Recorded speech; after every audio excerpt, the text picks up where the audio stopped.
Well, welcome back everybody on this last installment, hopefully, of this Land Rover on a rainy Sunday afternoon. But at least it's not snowing. It's melting the snow slowly but surely. Well, let's see, where we last left off, I was going to tell you that I was going to put some heads on. Well, I got one head on, and it is on, and it's kind of sitting right here. Let me get the light set up just a little bit better. I did do something a little different here. I decided to go ahead and put on the valve seals. These are the ones I took off. These were shot. I'm kind of glad I did it because it wasn't as hard as I thought to put these on. I have one of these valve spring compressors here. I tried to use a smaller one. I got one valve spring off, but the rest, the second one I tried to get off, it was hard. I don't know. Maybe it's the angle there of the teeth. I don't know. But here's one that's a little more adjustable, and this one worked great. And I just popped those springs off, had me a little magnet, and I tell you what helps a lot of times, if you have a little magnet like this, get those keepers off to grab them. That really makes a difference. And get a small screwdriver, and you can kind of move them around and grab them when you have that spring compressed. And let's see what else.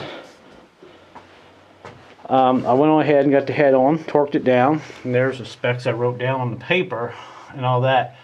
Now it says to go 15 pounds first time, then go a quarter turn.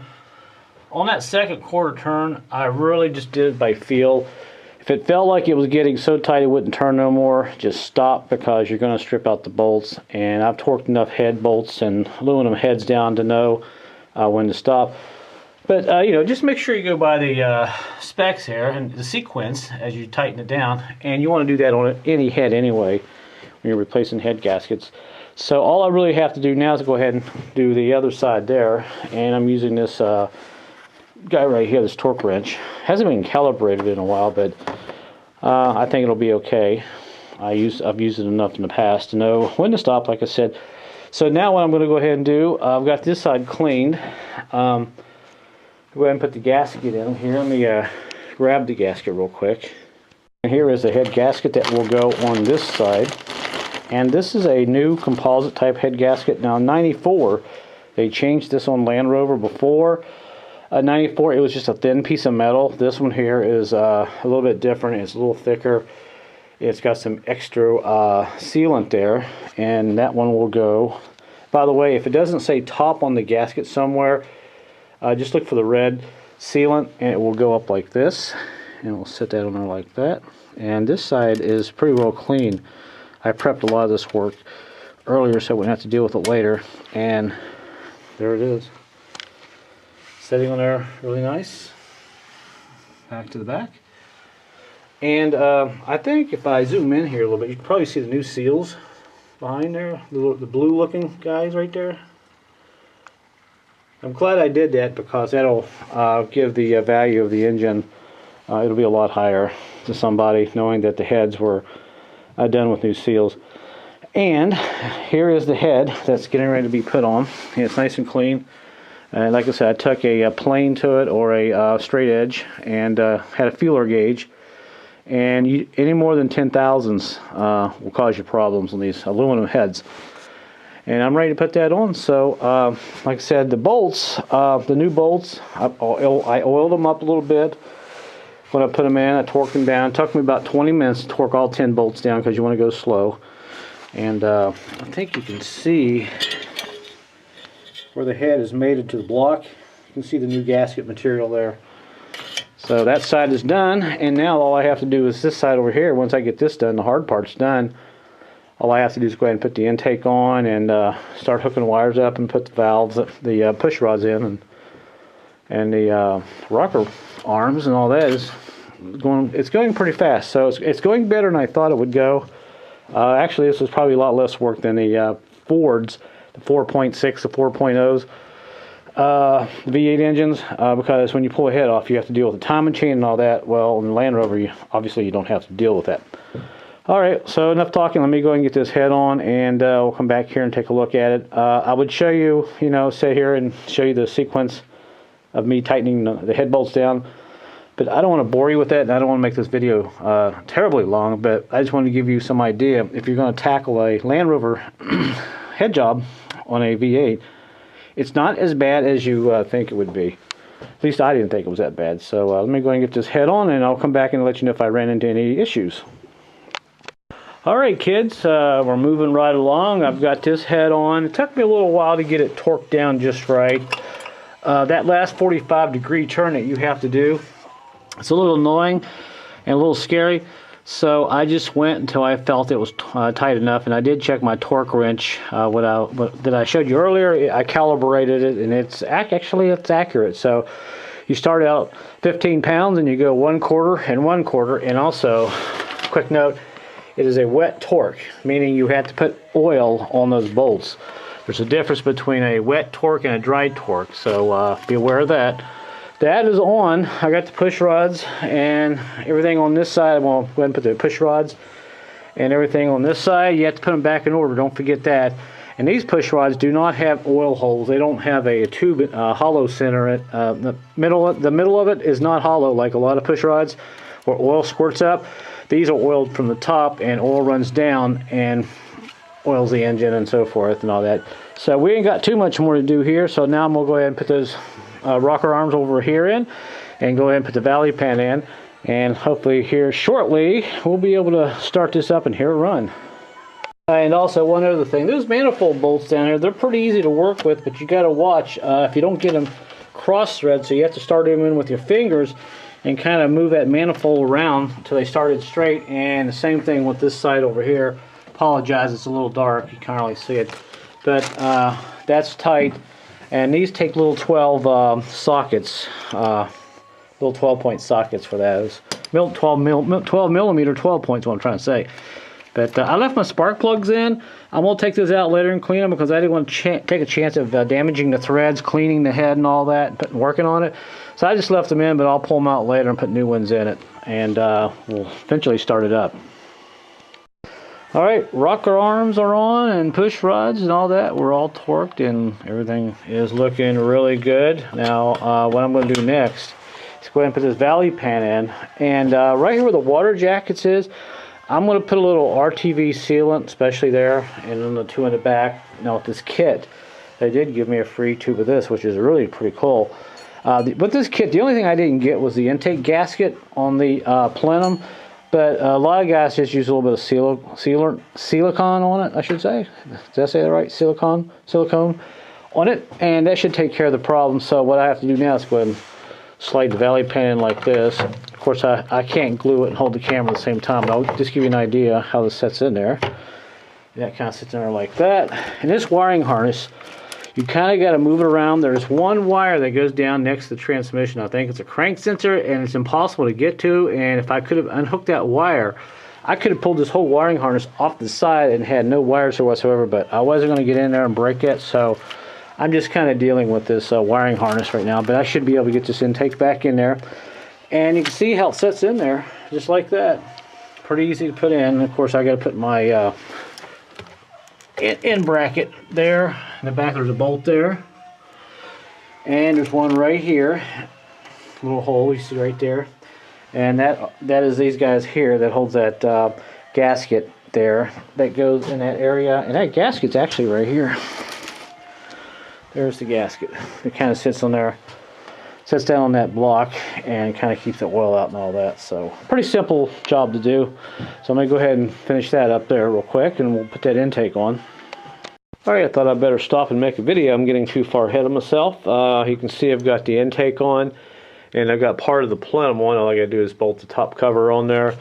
And I got my intake gasket on. It went on really well. Now, the problem I had with this intake gasket is these gaskets here that go on the end of the block, top of the block, these are way too thick. So I had to make my own out of some gasket material I had. And the reason I couldn't use these, you can see how thick they are? Well, when you go to torque this plate down right here on the front, this gasket would not sit down there far enough for me to get these bolts, and it would not align up on the water jackets. So by me making my own gasket material, it worked out a lot better, and I bolted these end caps down, and it pushed that valley pan down in there, and all of my water jackets and bolt holes and intake ports all lined up. Now if I grab the old gasket here, this is actually my old gasket that came off. You can see it's a lot thinner there compared to this one, a lot thicker. So the factory gasket was just a little bit different from the new one. But sometimes you run into these issues when you buy aftermarket parts, so you gotta kind of be aware of that. But other than that, everything else is going pretty well, and all I have to do now is hook the power steering alternator up, some hoses, and we'll start this thing up here in a little bit. And it's actually gone pretty well, and I didn't break any wires. Everything is back where it was. Got all the plug wires set up there on the side. I don't know how well you can see that, and I have the wires on this side set up, so we're getting there. Okay, she's all back together. I got the air cleaner on it there, sitting over here, and I got the intake, the plenum and all that, alternators bolted up, the air conditioner and belts on, power steering pumps on. Really didn't have too much problems, just a little slow because a lot of this stuff you have to remember in the order you tuck it off, and you got to reverse it when you put it back on. And we'll go ahead and start it up here. So let's go ahead and see what we got here. I'm going to set the camera up and let's listen to it and see how she sounds. Alright people, sorry I couldn't let you see it start up for the first time. I had some fuel pump problems. I had to replace the back fuel pump temporarily with an old one to get it running, but it's running. Check this out. No leaks. Everything seems to be okay. And you can see my head gasket there where it was leaking before. Right there's the head, and there's the block. No more leaks. And it's running really good. It's just right now the fuel pressure is not quite high enough. If I take the screwdriver out of the throttle, well actually I took it out, but if I push down on the throttle a little bit, I got a piece of cardboard right there keeping the idle up. If I push it all the way down on the stop, it'll die because the fuel pressure isn't high enough to run the vehicle. But I wanted to make the video here to show you that it is running. I'm happy with it. Sounds pretty good. And you can see the exhaust here. It's pretty cold out today, so there's a lot of exhaust gas. And really, I don't have any check engine lights on. Whoops, I just locked myself out. There we go. Turn the lights on.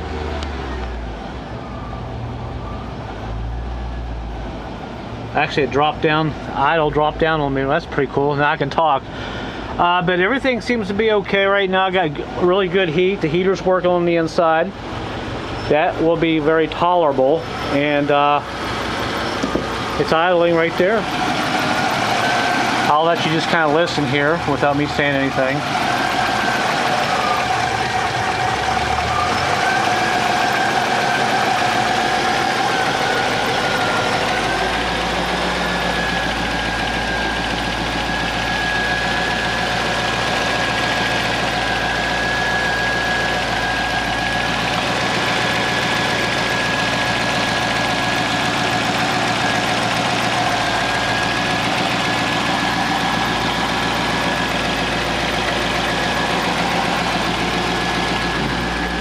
So I'm pretty happy. I think I've said that enough. So this is the end of the video for this, and here I will eventually go ahead and get some things done to it, put the front bumper back on it, and get the lights. Let's see, everything, all the lights work. It's just what I have to do is get the front bumper back on, clean up on the inside, do some little things, and I've got some little nickel and dime things here I've got to kind of go over. Like I'm going to reroute these stupid hoses, heater hoses. They got a bracket that goes down on the bottom. That's just ridiculous how they did that, but I'm going to fix it my own way with brand new hoses. There's the other heater hose, no leaks there.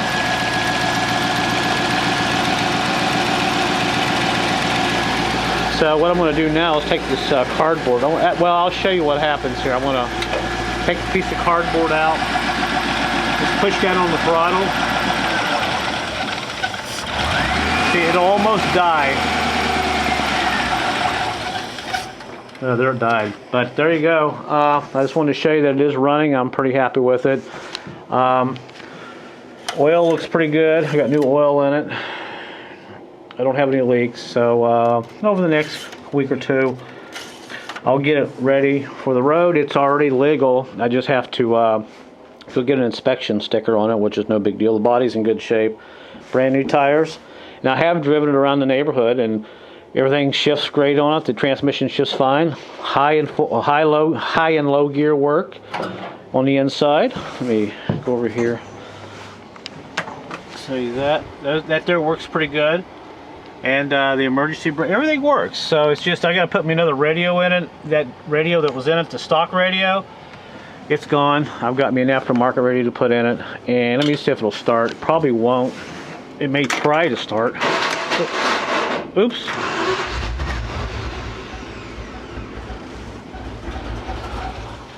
See, it won't stay idling.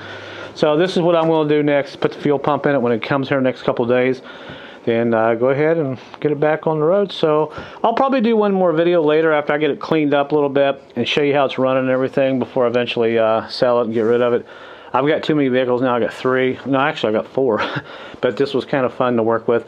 I probably won't do another one because this was too nerve-wracking, because if I would break anything, these parts are pretty expensive. So, having said that, that's it, guys. I will talk to you a little bit later. Thanks for watching and putting up with my verbal crutches. So, other than that, until my next video, hey, talk to you guys later. Take care, and subscribe and like and all that. And I'll see you later.